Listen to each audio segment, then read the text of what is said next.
அஇஅதிமுக சார்பில் சென்னை சட்டமன்ற தொகுதிகளில் போட்டியிடும் வெற்றி வேட்பாளர்களை ஆதரித்து கழக பொதுச் செயலாளர் இரண்டாவது நாளாக சென்னையில் சூறாவளி தேர்தல் பிரச்சாரம்.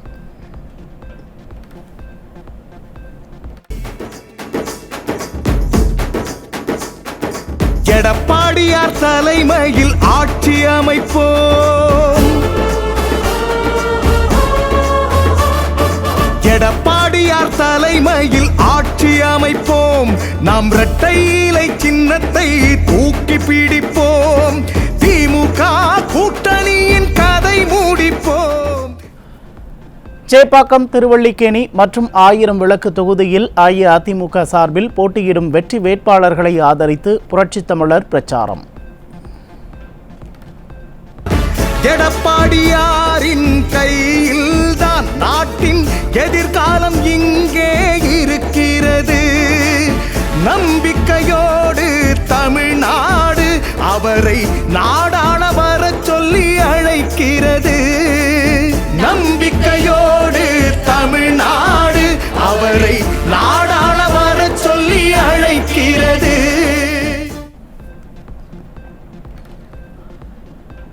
துரோகிகள் மூலம் அஇஅதிமுகவை ஒழிக்கலாம் என்ற ஸ்டாலினின் சூழ்ச்சி தவிடுபொடியாக்கப்பட்டுவிட்டது என 1000 விளக்கு தொகுதி பிரச்சாரத்தில் அஇஅதிமுக பொதுச் செயலாளர் பேச்சு. துரோகிகள் எல்லாம் குப்பைக்கு சென்று விட்டதாகவும் தொண்டர்கள் மத்தியில் புரட்சித் தமிழர் உற்சாகம். சீர்காழிக்கு போனதையும் அங்கே எடப்பாடி பழனிசாமி தொடச்சி எறியணுமா? இதான் வீட்டில் கூட்டுற மாதிரி வீட்டை துடைக்கிற மாதிரி கட்சி நினைச்சுக்கிட்டார். பாவம் திரு ஸ்டாலின் அவர்களே, அதிமுக என்பது 2 கோடி தொண்டன் நிறைந்த கட்சி. அப்படிதான் கணக்கு போட்டீங்க ஒரு காலத்தில். அதிமுக அம்மா மறைஞ்சுக்கு பிறகு அதிமுக உடைக்கலாம் முடக்கலாம் அப்படி ஒரு பி டீம் உருவாக்கி ஏதோ நீங்க சாதி திட்டம் தீட்டினீங்க. அத்தனையும் நாம முறியடிச்சோம். முடியடிச்சோம்ல. எத்தனை வழக்கு. இவர் பி டீம் எங்க போனான்னு பார்த்தோம்ல, குப்பைக்கு போயிடுது. அதான் சரியான வார்த்தை. அவருக்கு என்ன அடையாளம் கொடுத்தோம்? நம்ம கட்சியில எவ்வளவு பெரிய பொறுப்பு அம்மா கொடுத்தோம். அதையெல்லாம் மறந்து சுயநலவாதியாக இருந்து அதிமுக அந்த காலத்தில் எட்டப்பன் ஒருத்தர் இருந்தாங்க. இந்த காலத்தில் அரசர் காலத்தில் எட்டப்.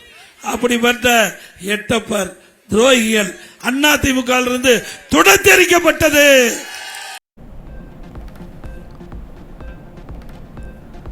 கொரோனா காலத்தில் வரி வருமானம் இல்லாமல், விலைவாசி உயர்வு அதிகரிக்காமல், கடன் வாங்காமல் தமிழகத்தை வளர்ச்சியை நோக்கி சென்றதாக அஇஅதிமுக பொதுச் செயலாளர் பெருமிதம். அனைத்து மக்களும் அமைதியாக வளர்ந்த அஇஅதிமுக ஆட்சி விரைவில் ஆட்சி அமைக்கும் எனவும் புரட்சித் தமிழர் உறுதி. 2 மாத காலம் நம்ம ஆட்சி வீழ்த்த நினைச்சாங்க. வீழ்த்துகின்றவர்களுக்கு மூக்கு மேல் விரல் வைத்து நம்முடைய ஆட்சியை பாராட்டுகின்றவர்களுக்கு சிறப்பான ஆட்சி கொடுத்தது அதிமுக அரசு. 4 ஆண்டு 2 மாசம் எவ்வளவு பிரச்சனை, வறட்சி, புயல், வெள்ளம், கொரோனா, சோதனையான நேரத்தில் சிறப்பான ஆட்சி தமிழ்நாட்டுக்கு கொடுத்தது அரசு அதிமுக அரசாங்கம். அந்த காலகட்டத்தில் விலைவாசி ஏறல. விலைவாசி ஏறிச்சா? மக்களுக்கு வேலை இல்லை. அப்படிப்பட்ட காலகட்டத்தில் கூட விலை உயராம பார்த்துக்கிட்டோம். அதிமுக ஆட்சியில் அரிசி விலை ஏறல, பருப்பு விலை ஏறல, எண்ணெய் விலை ஏறல. கொரோனா காலத்தில் ஓராண்டு எல்லா குடும்பத்துக்கும் 1000 ரூபாய் பணம் கொடுத்தோம். மீண்டும் ஒரு 1000 ரூபாய் சென்னை மாநகருக்கு மக்கள் கொடுத்தது மட்டுமல்ல, 11 மாசம் விலையில அரிசி போட்டோம், விலையில சக்கரை கொடுத்தோம், விலையில எண்ணெய் கொடுத்தோம், விலையில பருப்பு கொடுத்தோம். ஏழைகளை வாழ வைத்தது அதிமுக. அது மட்டுமல்ல, கொரோனா காலம், அந்த கொரோனா காலத்தில் மாணவனுக்கு ஆல் பாஸ் போட்டோம். இளைஞர்களுக்கு ஆன்லைன்ல வகுப்பு, ஆன்லைன்ல தேர்வு. சிறப்பா படிச்சாங்க, சிறப்பா தேர்வு எழுதினாங்க. ஆன்லைன்ல பட்டம் கிடைக்கப்பட்டது மாணவருக்கு. கடந்த 5 ஆண்டுகளில் தமிழக மக்களை கடனாளியாக ஆக்கியது மட்டுமே திமுகவின் சாதனை. எப்போதும் கமிஷன் பெறுவதிலேயே திமுக குறியாக இருப்பதால் 8000 ரூபாய் கூப்பன் திட்டத்தை அறிவித்துள்ளதாகவும் விளக்கம். கடன் வாங்கியிருக்கிறேன், 5 லட்சம் கோடி கடன் வாங்கிட்டீங்க. இந்த கடன் எல்லாம் யாரு கட்டுறது? நீங்க தான் கட்டணும். யாரு கட்ட போறா? இந்த ஆட்சியுடைய சாதனை நம்ம எல்லாம் கடங்காரனாக்கன்னு தான். எல்லாம் கடங்காரனாக்கிட்டு போயிட்டாரு. அண்ணா திமுக ஆட்சி இருந்ததை விட திமுக ஆட்சியில வருமானம் கூடுதலா இருந்து எது கடன் வாங்குற? எங்க போய் சேரணுமோ பணம் அங்க போய் சேர்ந்து. அதையெல்லாம் அண்ணா திமுக ஆட்சி வந்தன தோண்டி எடுத்து அதை மக்களிடத்தில் தெளிவுபடுத்தப்படும் என்று சொல்றேன். அதோட திமுக ஆட்சிக்கு வந்து 5 லட்சம் பேருக்கு வேலை வாய்ப்பு தருவதா சொன்னாங்க. அரசாங்கத்தில் 5 லட்சம் காலி பணியிடங்கள் சொன்னாங்க. அந்த காலி பணியிடங்கள் இதுவரைக்கும் நிரப்பினாங்க பார்த்தா 94,000 பேர் தான் நிரப்பி இருக்கிறாங்க. 5 வருஷத்துல பணி ஓய்வு பெற்றவங்க 1 லட்சம், பணி நியமனம் 94,000, அதுலயே 6,000 பாக்கி. அப்ப கொடுக்கப்பட்ட வாக்குறுதி நிறைவேற்றிருக்காங்களா? நீட் தேர்வு ரத்து பண்ணாங்களா? தேர்தல் நேரத்தில் கொடுக்கப்பட்ட வாக்குறுதி முழுசு நிறைவேற்றினாங்களா? மாதந்தோறும் கேஸ் சிலிண்டர் 100 ரூபாய் மானியம் கொடுத்தாங்களா? பெட்ரோல் டீசல் குறைக்கலாம் குறிச்சாங்களா? கல்வி கடன் ரத்துனாங்க, மாணவர்கள் ரத்து பண்ணாங்களா? ஒன்னும் செய்ய கிடையாது. மக்களை ஏமாற்றி புதுசா ஒரு அறிவிப்பு கூப்பன் கொடுப்பாங்க. அஇஅதிமுக ஆட்சிக்கு வந்தவுடன் திமுக ஆட்சியில் உயர்த்தப்பட்ட சொத்து வரி, மின்கட்டண உயர்வு திரும்ப பெறப்படும் என புரட்சித் தமிழர் அறிவிப்பு. கமிஷன் பெறுவதற்காக மழைநீர் வடிகால் பணிகளை கிடப்பில் போட்டது ஸ்டாலின் அரசு எனவும் புகார். இன்றைக்கு மின்கட்டணம் 67% ஆச்சு. கடைக்கு 6-9 2 மடங்கு வசூல் பண்றாங்க. அதே போல வீட்டு வரி 100% உயர்த்தியாச்சு. மீண்டும் 6% உயர்த்தி இருக்குது. கடைக்கு 100% உயர்த்தியாச்சு. 6% உயர்த்துறாங்க. இனி அண்ணா திமுக ஆட்சி வந்தா அந்த வீட்டு வரி கடவரி குறைக்கப்படும். குடிநீர் வரி போட்டாச்சு, குப்பைக்கு வரி போட்டாச்சு. இன்னும் கேவலம் எதுதான் ஊழல் செய்து வேண்டாம், கழிப்பறை பராமரிக்கிறது அதுல கூட ஊழல் செய்த அரசாங்கம் தேவையா? அண்ணா திமுக ஆட்சியில இன்றைக்கு சென்னை மாநகர பகுதியில் இருக்கின்ற மக்கள் மழை காலத்தில் தண்ணி தேங்காம அதை உடனடியாக மழை பெய்ய தண்ணி வடிவேடுவதற்காக மழைநீர் வடிகால் வசதி செய்வதற்காக அண்ணா திமுக ஆட்சியில் 2400 கிலோமீட்டர் நாங்க சர்வே செய்து நாங்க தயாரா வச்சிருந்தோம். உலக வங்கி, ஜெய்கா வங்கி கடன் பெற்றோம். 1240 கிலோமீட்டர் நீளமுள்ள வடிகால் வசதியை நாங்க செஞ்சு கொடுத்தோம். மீதமுள்ள phase 1, phase 2, phase 3, phase 4 4 பிரிச்சோம். phase 1, phase 2 Anna DMK ஆட்சியில் முடிஞ்சது. நாம கொண்டு வந்த திட்டம், நாம வாங்கி வந்த நிதி கமிஷனுக்காக மழை காலத்தில் கூட அதை சரியா அந்த மழைநீர் வடிகால் பணி செய்யல. ஒரு வருஷம் முதலமைச்சர் 98% முடிச்சுக்கிறார், இன்னொரு அமைச்சர் 75% முடிச்சுக்கிறார். இன்னொரு லோக்கல் இருக்கிற அமைச்சர் யாதர் மாசாவா அவரு 20 சென்டிமீட்டர் மழை பெஞ்சா கூட ஒரு சொட்டு தண்ணி நிக்காதான். 20 சென்டிமீட்டர் கனமழை பெஞ்சா கூட ஒரு சொட்டு தண்ணி சென்னை வீதியில நிக்காதான். அப்படியா இருக்குது?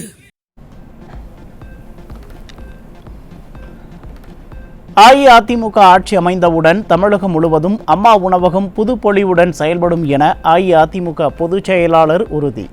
இந்தியாவிலேயே மத்திய அரசிடம் அதிகமான நிதி பெற்று திட்டங்களை நிறைவேற்றியது அஇஅதிமுக அரசு எனவும் ஆதாரத்துடன் விளக்கம். இந்தியாவிலேயே ஒரு திட்டத்துக்கு 63,000 கோடி நிதியை பெற்ற ஒரே அரசாங்கம் அதிமுக அரசு.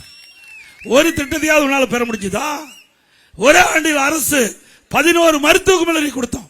11 அரசு மருத்துவக் கல்லூரி மருத்துவமனை. ஒரு மருத்துவக் கல்லூரி உங்களால் கொடுக்க முடிஞ்சதா? 6 மாவட்டம் புதுசா பிரிச்சு கொடுத்த கோட்டம் தாலுகா 284 ஆரம்ப சுகாதார நிலையம் 2000 அம்மா மெடிக்கல் அதை மூடிட்டு அம்மா ஆட்சி வந்ததுல மீண்டும் திறக்கப்படும். அம்மா உணவகம் கொரோனா காலத்தில் 7 லட்சம் பேருக்கு சுட்ட உணவு தயார் பண்ணி 3 வேளையும் விலையில்லா கொடுத்த அரசாங்கம் அதிமுக அரசாங்கம்.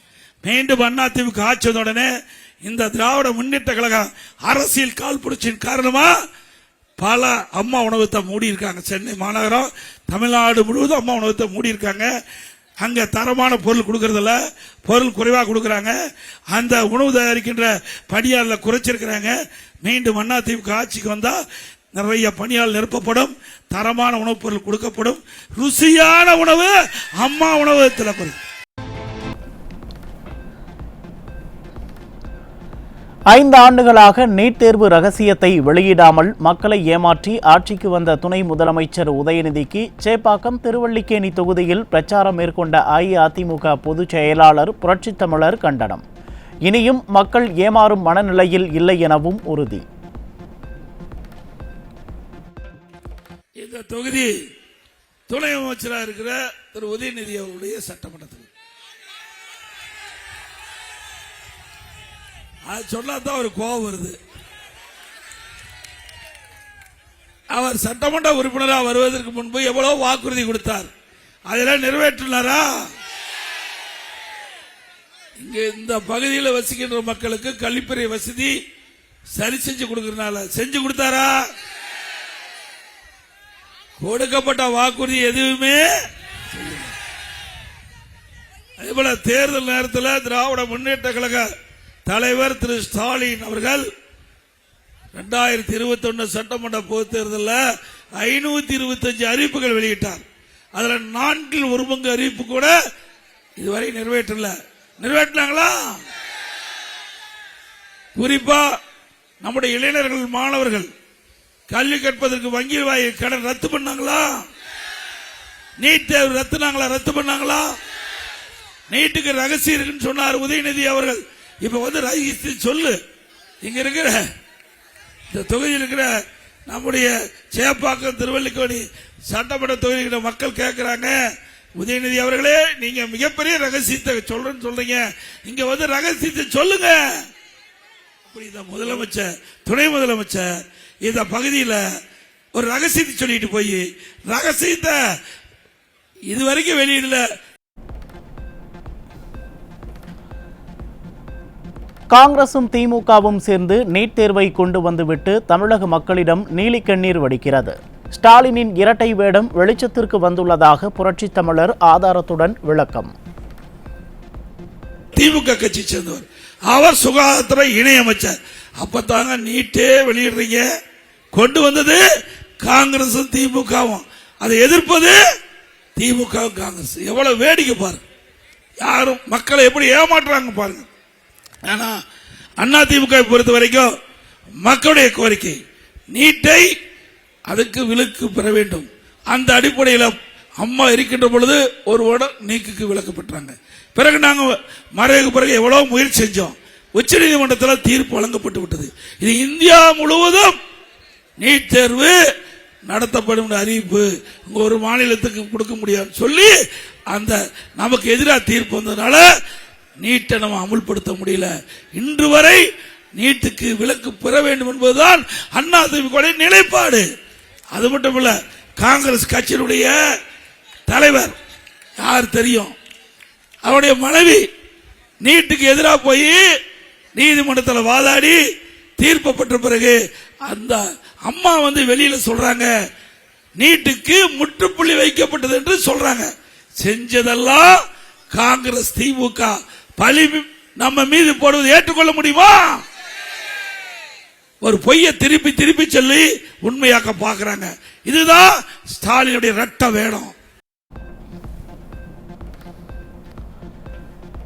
சிறுமியை துன்புறுத்தியதாக 6000 வழக்குகளும், பெண்களை பாலியல் வன்கொடுமை செய்ததாக 18,000 வழக்குகளும் நிலுவையில் உள்ள நிலையில் இதுதான் தமிழகத்தில் பெண்கள் பாதுகாப்பாக இருக்கும் நிலையா? தமிழகத்தில் யாருக்கும் பாதுகாப்பு இல்லாத சூழல் நிலவுவதாகவும் புரட்சி தமிழர் உருக்கம். வழக்கு நாம சொல்லல, சமூகத்துறை அமைச்சர் குறிப்பிடுறாங்க. 5 ஆண்டுல 6999 போக்சோ வழக்குகள் தமிழகத்தில் பதிவு செய்யப்பட்டது என்று சமூகத்துறை அமைச்சர் சொல்றார். அப்படின்னா போக்சோ வழக்குனா சிறுமிகள் பாதிக்கப்பட்டு பாலியல் சீண்டலுக்கு பாதிக்கப்பட்டு பதிவு செய்யப்படுகிற வழக்கு தான் போக்சோ வழக்கு. ஒரு மாநிலத்தில் 6999 சிறுமிகள் மீது பாலியல் சீண்டல் மூலமாக போக்சோ வழக்கு பதிவு செய்யப்பட்டதுன்னா இந்த ஆட்சியில் சிறுமிகளுக்கு பாதுகாப்பு இருக்குதா? அது மட்டும் ஒட்டுமொத்த பெண்களுக்கு பாலியல் சீண்டல் மூலமாக பதிவு செய்யப்பட்ட வழக்கு 18,000 வழக்கு இருக்குது. அவ்வளவு வழக்குகளை வைத்துக் கொண்டு பெண்கள் பாதுகாப்பாக இருக்காங்களா? அப்படியே இருக்கிறாங்க திமுக ஆட்சியில். எவ்வளவு பொய்ய இன்றைய முதலமைச்சர் பேசிட்டு இருக்கார். நான் எடுக்க வேண்டிய ஆயுதத்தை எதிரிகளே தீர்மானிக்கின்றனர் என்றும் அதிமுக மீதும் தன் மீதும் அவதூறு பேசினால் பொறுத்திருக்க முடியாது என உதயநிதிக்கும் ஸ்டாலினுக்கும் புரட்சித் தமிழர் பதில். கொரோனா காலத்தில் ஸ்டாலின் போல் போட்டோ ஷூட் நடத்தவில்லை எனவும் விளக்கம்.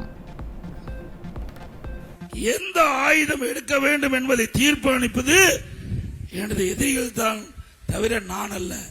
அவர்கள் என்ன ஆயுதத்தை எடுத்தாங்களோ அதற்கு முறியடிக்கின்ற விதமாக நாங்க எங்களுடைய ஆயுதத்தை எடுத்த தீர்வோம்.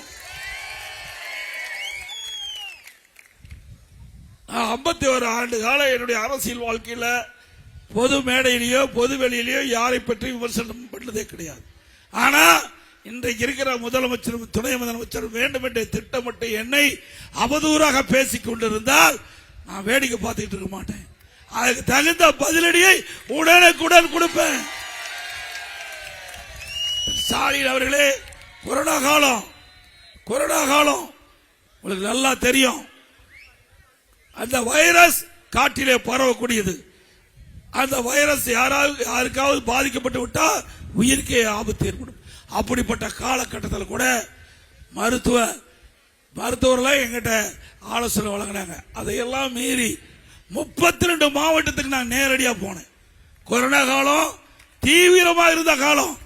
32 மாவட்டத்துக்கு நேரடியா போய் மாவட்ட ஆட்சியர் அலுவலகத்தில் அனைத்து துறை அதிகாரிகளை அழைத்து அதோட வியாபாரிகள், அதே போல சுயதி குழு சேர்ந்தவர்கள், விவசாயிகள், பலதரப்பட்ட தொழில் செய்கின்ற மக்களை அழைத்து அவருடைய கருத்துக்களை கேட்டேன். அப்படி துணிச்சலோட போன நானு உயிரை பற்றி நான் கவலைப்படல, மக்களை பற்றி கவலைப்பட்டேன். மக்களுக்கு என்ன தேவை? இன்றைக்கு கொரோனா வைரஸ் பரவலை ஒவ்வொரு மாவட்டத்திலும் எப்படி முன்னெச்சரிக்கை நடவடிக்கை எடுக்கிறார் என்பதை அறிவதற்காக ஆலோசனை கூட்டம் போட்டு 32 மாவட்டத்துக்கும் நேரடியாக சென்று மக்களை சந்தித்து வந்தவர் நான் என்பதை நீங்க உணர வேண்டும். ஸ்டாலின் அவர்களே, உங்களை போட்டோ சூட்டு போட்டு பத்திரிகை விளம்பரத்தை தேடல, மக்களுக்கு உழைத்தேன். அதனாலதான் அதிமுக ஆட்சி பொற்கால ஆட்சிட்டு இன்றைக்கும் மக்கள் வர்ணிக்கிறாங்க. 5 ஆண்டுகளாக திமுகவிற்கு காவடி தூக்கி கொண்டிருந்த அதிகாரிகள் மாற்றப்பட்டுள்ளதாக அஇஅதிமுக பொதுச் செயலாளர் பேட்டி. நேர்மையாக தேர்தல் நடக்க வேண்டும் என்பதற்காக அதிகாரிகள் மாற்றப்பட்டிருக்கலாம் என்றும், அதிகாரிகள் மாற்றப்பட்டதால் ஸ்டாலின் ஏன் பதறுகிறார் என்றும் கேள்வி. 5 வருஷமா காவடி தூக்கிட்டு இருந்தாங்களா, அவையிலே இருக்கணுமா? அவங்க அந்த அதிகாரி நம்பித்தான் இருக்கிறாங்க, மக்களை நம்பி இல்ல. யார் போட்டா இவர்களுக்கு என்ன கஷ்டம்? நேர்மையான முறையில் தேர்தல் நடத்த வேண்டும் தேர்தல் அதிகாரி விரும்புறாங்க, அந்த அடிப்படையில் மாற்றுறாங்க. அதிகாரிகள் மாற்றுறதுனால இவர்களுக்கு என்ன கஷ்டம்? யார் வந்தா நமக்கு என்ன? நமக்கு மக்கள் தான் ஓட்டு போடுறாங்க, வாக்காளர் தான் ஓட்டு போடுறாங்க. அதன் அடிப்படையில் நாங்க யார் அதிகாரி வந்தா நாங்க பாக்குறதில்ல. திமுக ஆட்சி நடந்ததுல திமுக அதிகாரி தானே இந்த 5 வருஷமா என்ன தாங்க அவெல்லாம் கூச்சா தூக்கிட்டு இருந்தாங்க. ஆக இங்க இருக்கின்ற எதிர்ப்பு, மக்கள்கிட்ட எதிர்ப்பு, பல கட்சியுடைய எதிர்ப்பு தேர்தல் அதிகாரிக்கு போயிருக்கு நான் நினைக்கிறேன். அந்த அடிப்படையில் நடுநிலையா தேர்தல் நடத்த வேண்டும் தமிழகத்தில் எண்ணிதான் இந்த மாறுதல் நடக்குன்னு நான் கருதுறேன். கோவை மாவட்டம் ஆலாம்துறை பகுதிகளில் பிரச்சாரம் மேற்கொள்ள வந்த அஇஅதிமுக வெற்றி வேட்பாளர் SP வேலுமணிக்கு தொண்டர்கள் மற்றும் பொதுமக்கள் உற்சாக வரவேற்பு. திமுகவின் அவல நிலைகளை எடுத்து கூறியும் அதிமுகவின் வாக்குறுதிகளை விளக்கியும் இரட்டை இலை சின்னத்திற்கு வாக்கு சேகரித்தார்.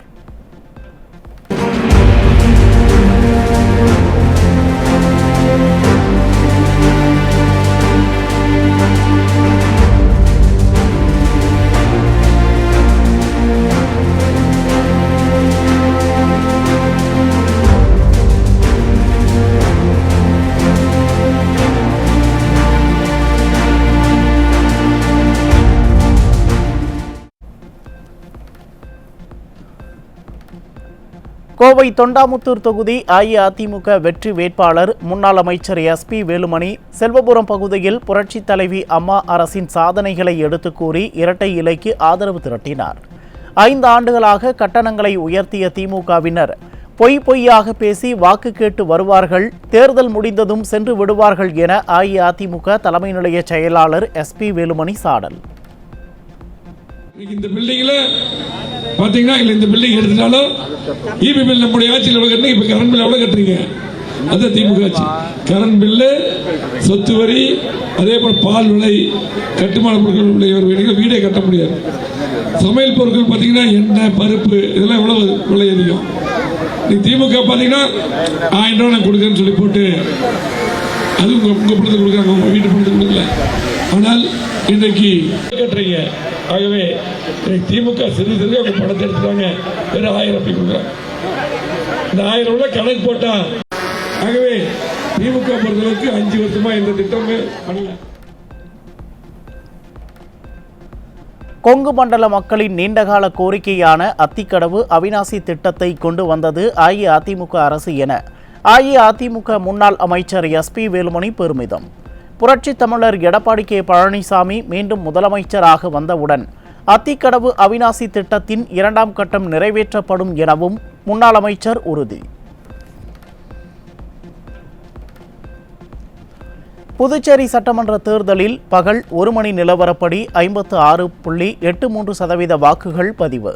பகல் 1 மணி நிலவரப்படி கேரளாவில் 54.48% வாக்குகளும், அசாமில் 59.07% வாக்குகளும் பதிவு.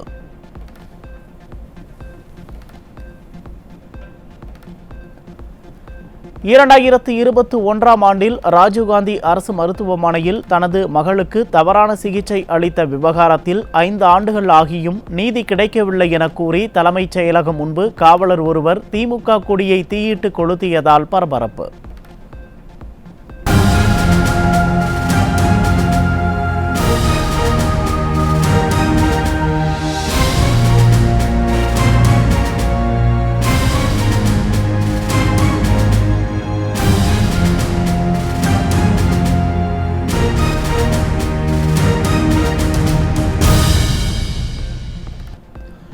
இரண்டாயிரத்து 21ஆம் ஆண்டு தனது மகளுக்கு ஏற்பட்ட அநீதிக்கு இதுவரையில் எந்தவிதமான தீர்வும் கிடைக்கவில்லை என்றும், தன்னுடைய கேள்விகளுக்கு பதில் சொல்ல ஸ்டாலினுக்கு துப்பு இருக்கிறதா என்றும் ஆதங்கத்தை வெளிப்படுத்தினார். 2021 ஏற்பட்ட தாக்கத்துக்கு இதுவரை எந்த ஒரு சொல்யூஷன் கொடுக்கல. குற்றத்துக்கு மேல குற்றம் நடந்திருக்குது. பதில் சொல்ல முதலமைச்சருக்கு துப்பு இருக்கா? சொல்ல பார்க்கலாம். முன்னாள் முதலமைச்சர் 234 தொகுதியில 25 கட்சியை வச்சு நீ கூட்டணி வச்சிருக்க. உன் தொகையில ஒரே ஒருத்தர் சொல்ல பார்க்கலாம் இந்த குழந்தை குற்றம் ஏற்படவில்லைன்னு. சட்டப்பேரவை தேர்தலை முன்னிட்டு பல்முனை போட்டி தீவிரமடைந்த நிலையில் வேட்புமனு தாக்கல் எண்ணிக்கை 7599 உயர்வு. சுயேட்சை வேட்பாளர்கள் அதிகரிப்பே காரணம் என கூறப்படும் நிலையில் தேர்தல் பணிகளை மேற்கொள்வதில் சிக்கல்கள் எழக்கூடும் என்பதால் வேட்புமனு தாக்கலில் கூடுதல் கட்டுப்பாடுகளை தேர்தல் ஆணையம் கொண்டுவர வேண்டும் என கோரிக்கை. சென்னை கொடுங்கையூரில் போதை மாத்திரைகளை விற்பனை செய்து வந்த பெண் ரவுடி உட்பட 3 பேரிடமிருந்து 800 போதை மாத்திரைகள் பறிமுதல். பெண் ரவுடிகள் மற்றும் கூலிப்படையினரின் நடமாட்டம் அதிகரிப்பது காவல்துறையின் உளவுத்துறை தோல்வியை வெளிச்சம் போட்டு காட்டியுள்ளதாக விமர்சனம். திருப்பூரில் குடும்ப தகராறில் கணவன் மனைவியை கத்தியால் குத்திய சம்பவத்தால் பரபரப்பு. படுகாயமடைந்த மனைவி மருத்துவமனையில் சிகிச்சைக்காக அனுமதிக்கப்பட்ட நிலையில் காவல்துறையின் திறமையின்மையால் குற்ற சம்பவங்கள் அதிகரித்து வருவதாக பொதுமக்கள் குற்றச்சாட்டு. புதுக்கோட்டை மாவட்டம் ஆலங்குடியில் வாக்கு கேட்டு வந்த அமைச்சர் மெய்யநாதனை கருப்பு கொடி காட்டி பெண்கள் விரட்டியடித்த சம்பவத்தால் பரபரப்பு. தமிழகம் முழுவதும் பிரச்சாரத்தில் ஈடுபடும் அமைச்சர்களை பெண்களும் பொதுமக்களும் விரட்டியடிக்கும் சம்பவங்களால் திமுகவுக்கு பெரும் பின்னடைவு. கடலூர் மாவட்டம் சிதம்பரத்தில் தேர்தல் ஆணையத்தின் உரிய அனுமதியுடன் நடைபெற்ற ABVP அமைப்பின் தேர்தல் விழிப்புணர்வு கூட்டத்தில் விசிகவினர் அத்துமீறி நுழைந்து ரகளை.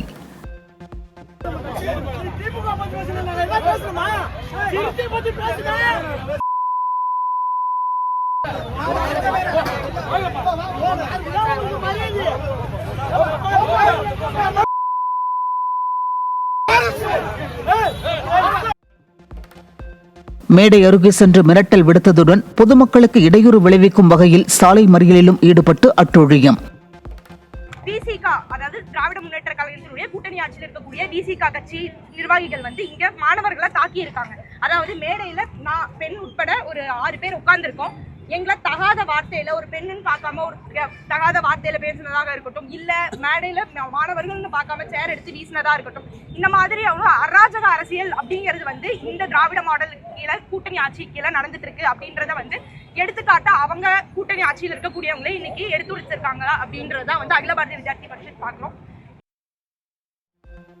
திமுக அமைச்சர் பிடிஆர் பழனிவேல் தியாகராஜன் பெயரை பயன்படுத்தி தேனியில் அரசு வேலை வாங்கி தருவதாக கூறி 74 லட்சம் ரூபாய் மோசடி செய்த முன்னாள் செய்தி மக்கள் தொடர்பு அலுவலர் சிக்கினார்.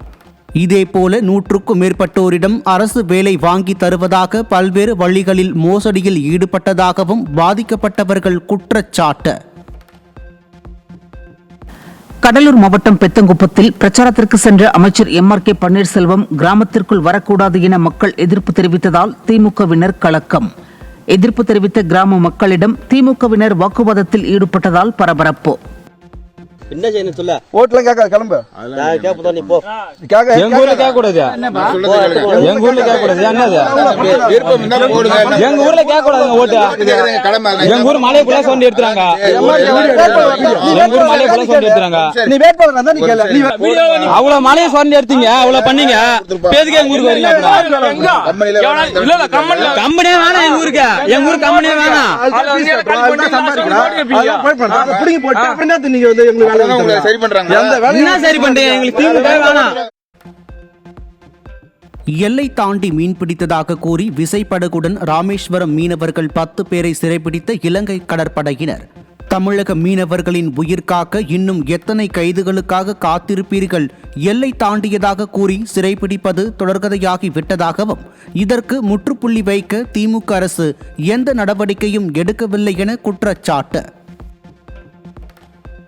தமிழகத்தில் ஒருங்கிணைந்த 4 ஆண்டு BSc B.Ed மற்றும் BA B.Ed பட்டப்படிப்புகளுக்கான சேர்க்கை வரும் கல்வியாண்டு முதல் நிறுத்தப்படுவதாக தமிழ்நாடு ஆசிரியர் கல்வியியல் பல்கலைக்கழகம் அறிவிப்பு. விதிகளை மீறி மாணவர் சேர்க்கை நடத்தினால் பல்கலைக்கழகம் எந்த விதத்திலும் பொறுப்பேற்காது என கைவிரிப்பு. மயிலாடுதுறை மாவட்டம் மணக்குடி கிராமத்தில் நல்லநாயகி அம்மன் ஆலய தேர் திருவிழா கோலாகலம். தேரை தோளில் சுமந்து 7 கிராமங்களுக்கு எடுத்துச் சென்று அம்மனை வழிபட்ட பக்தர்கள்.